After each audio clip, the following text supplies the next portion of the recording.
What's going on, MGTOW community? This is Vladimir Sauce, aka the Hot Pepper Pill, and I just want to talk to you briefly about the video game Dark Souls and how it compares to MGTOW, and what a lot of the comments guys are saying in the manosphere, how it parallels that. If you haven't played it before, it's a really awesome game. It's a dark fantasy RPG style action adventure made by From Software. And it's just a really great story, really awesome music, keeps you on the edge of your seat, great art design, and like I was saying, the story is just top notch. It's not told through a whole lot of CGI or hand-holding, having multiple characters come up to you and tell you what you're supposed to do. The story kind of takes almost a backseat to the action, and it really is the action. The story is what your character does. It's a very old school style game. There's an opening cinematic and you're pretty much on your own to figure out what the hell you're supposed to do from there. But it's really great, and so let's get started. I want to let you know that there may be some spoilers for people who haven't played, so if you want to check it out first and come back and check out this video, I don't want to ruin things for you because it's really awesome. But anyway, your character begins, the main character you pick as and play as, is pretty much just your average human. He's your normal guy, and like everybody else, they've been stricken with a curse. The curse of want, the curse of desire, the curse of the dark sign, which is the worst part of it all, to where, if you had a brother and sister, a father and mother, a back history of growing up being a warrior, or, had somebody you really loved who was real close to you, you're eventually going to forget exactly who they were because the dark sign strips you of everything, of all your memories, and turns you into a hollow, basically a zombie, a mindless husk of a human that just goes around attacking other humans and just might be extremely depressed and hitting his head into a brick wall over and over in agony. And that's what the curse leads you to, and your character has already been cursed just like everybody else, and you're locked up in prison. But throughout the game, you discover that, I guess there wasn't always this curse. It just kind of appeared out of nowhere. And it's my assumption that Lord Gwyn, who was previously the Lord of Sunlight, along with some of his buddies, Gravelord Nito, the Witch of Izalith, Seath the Scaleless, who is a huge dragon, they all found the power within this Lord Soul many years ago and were able to start the Age of Fire and overthrow the gods of old, who were these everlasting dragons with stone scales. Gwyn's magic lightning was able to rip apart their scales, and Gravelord Nito released a whole bunch of miasma and disease, which spread across the land and killed all the dragons, and he's pretty much the first of the dead. He's able to take dead souls in and kind of be the guardian of them. He lives down in the crypt, in the catacombs. And then also Seath the Scaleless betrayed his own kind, betrayed the dragons, and because he never had stone scales, he was jealous of these other dragons, and so he turned against him and showed Gwyn and these other guys how to destroy them. And everything was good for a while. Gwyn, the other lords, killed these dragons. They thought, hey, it's a big party, let's start the Age of Fire.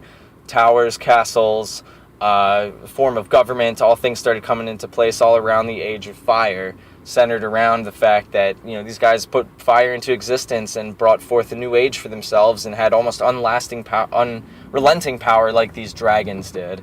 But then suddenly humanity kind of started coming out, and my belief is that Gwyn invented the curse and bestowed it upon every human because he and the other gods realized the flames were fading.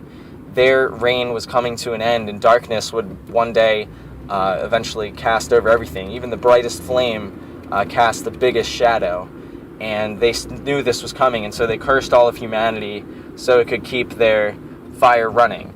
And this might be a little off topic, but the Witch of Izalith, just to give you guys a little more of her backstory, she tried to use her magic to create a new flame, but the flame ran out of control and started to give birth to all these demons and horrific creatures. And so Gwyn pretty much was stripped of his power as being a god or being a lord because there's demons running all over town. All of humanity is cursed. His city is falling apart.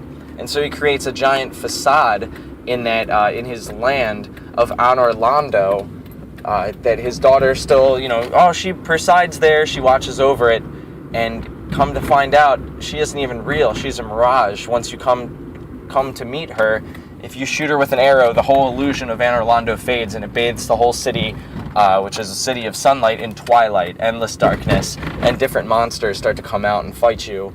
But the point of this game is that you're told you need to rekindle the fire to keep humanity going. You need to go and eventually defeat Gwyn, defeat all of his buddies, and use the souls, absorb them, and put them on yourself so that you can become the new steward of the fire and to keep the cogs in the wheel turning. But eventually, once you reach the end of the game and you kill Lord Gwyn, you have the option to either sit on the throne of want and propel the age of these old lords. But what they don't tell you is, in order to propel their age, you have to essentially set your body and all your souls to the pyre and to the torch, and you burn yourself. The fire, the kiln, takes all your souls for itself, and for maybe a couple hundred years, the fire might keep burning bright on your sacrifice. But was that what you really wanted? There's still the curse. There's still all these problems, and that the flames will fade again and turn into darkness. So someone has to keep rising through the ranks, getting all these souls just to propel the age of fire, which isn't really fit for humanity, to where everyone's getting cursed. Or you have the choice to walk away from the fire, which is what I think makes Dark Souls such an interesting game, and that it parallels real life in a crazy way, to where if you walk away from the fire and keep all the souls for yourself, it sends life and everything for everyone into eternal darkness. And how can humanity live in eternal darkness that would be brought on by you walking away from this fire into the new age, to where you'd be essentially the new Lord of Darkness, and it would spread for a while. But in Dark Souls 2, which presumably happens maybe 1,000 years or so after the events of the first one, it shows you that no matter what you do, whether you link the fire, eventually darkness will come anyway. And even if you walk away from the fire and bring the world into a new age of chaos and darkness, to where you're at the helm, another chosen undead with just some crazy balls will rise up through the ranks and kill all of your cronies and buddies and set forth a new age of fire, which would only last a certain amount of time till the cycle begins over and over again. And that's pretty much the story in a nutshell. So what you do doesn't even matter. Just like humanity, the Lord Gwyn, some of these other guys are really like our corrupt government, to where the world at one point was untamable, whether you believe in God or gods or not. We were able to invent technology, propel our age into the future, and what's really starting to happen is just the average man is just a cog in the machine. Throw him in the fire to keep the grease and the wheels going, and everybody's cursed to want things and to have desires and to seek out extrasential pleasures from their own existence, and to kind of give their life meaning. And it just goes to show you that really everything you do is kind of worthless. Everything that you own as a possession will one day fall apart under the weight of time and be completely worthless, no matter if it's your most prized possession or a collector's item or whatever it is. The people you love, everybody who's alive today will eventually be dead. And what kind of meaning was really behind that? And it just kind of makes you wonder, it makes you think, and it parallels to MGTOW pretty well in that, sure, mankind, especially males, are just the grease of the wheels of the machine. They keep this age of fire rolling to keep these corrupt gods in power, and you can sacrifice and whittle away your whole life just to feed into an endless tax machine. Or if you walk away, it just really does kind of nothing. Eventually some new asshole is going to take power, and you're going to be left right where we started. It's like parallels the fall of Rome and several other great nations that existed throughout our history really pretty well. And America is on its kind of age of fire right now, but the flames are fading. The government officials don't know what to do. They just are so much entangled between right and left and conservative and liberal, and you're an idiot because you think this way, and trying to control people's thoughts and desires and what they do with their life and make it harder to get jobs and harder to start up businesses. But it also parallels Dark Souls well in that a lot of these disgusting demons that you fight, and when you come face to face with Lord Nito or the bed of chaos, which is the fire that sprawled out of control from the witch trying to create it and made it imperfect, you may die literally in the game 20 to 50 times until you figure out exactly what the hell you're supposed to do to bring these creatures down. But you feel so good and accomplished once you finally do and bring them under your sword and to their knees to give you all their souls. It's just a really rewarding game in that despite how challenging and how hard it is and how little of a payoff you actually get, you have to stand up for what is right and what you believe in as a man, as a person, and as a human. Or you can just sit there like this one guy, the crestfallen warrior, who knows that you have to go and take down these gods and ring these bells of awakening, and he's just already decided that it's better to just sit there and go hollow and become a husk of a human, and pretty much tell everybody else, oh yeah, everything you do just doesn't matter anyway, haha, and he's just kind of an asshole and just laughs at you.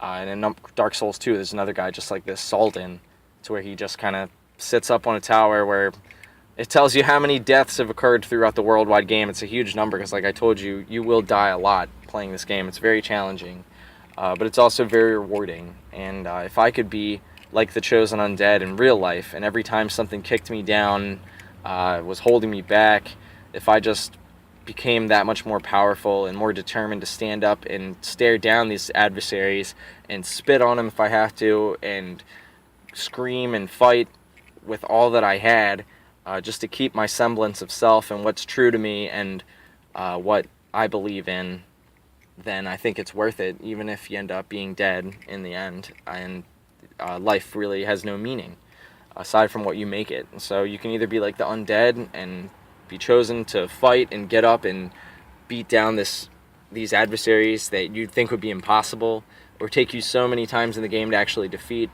or you can be just like Salden or the crestfallen warrior and just already give up and realize the system is rigged and just do nothing about it. So that's where MGTOW kind of comes into play. It helps guys raise them to the level of knowing that, hey, look, we're in this together. It may not change much, but at least people kind of have been through the ringer or been through things that you've been through, been as a disposable utility, seen the levels of gynocentrism that permeate throughout our society. And you can either fight back, which is what we're doing, or you can just sit there and whine about it. So those are just some thoughts to think of, and it's a really awesome game if you haven't given it a shot yet. It's really cool. Hopefully I did a little justice explaining it. There's a lot of moving parts and pieces to it and things I didn't even get into, but that's pretty much Dark Souls in a nutshell. So thanks for taking some hot pepper pills, and enjoy the rest of your day. Peace!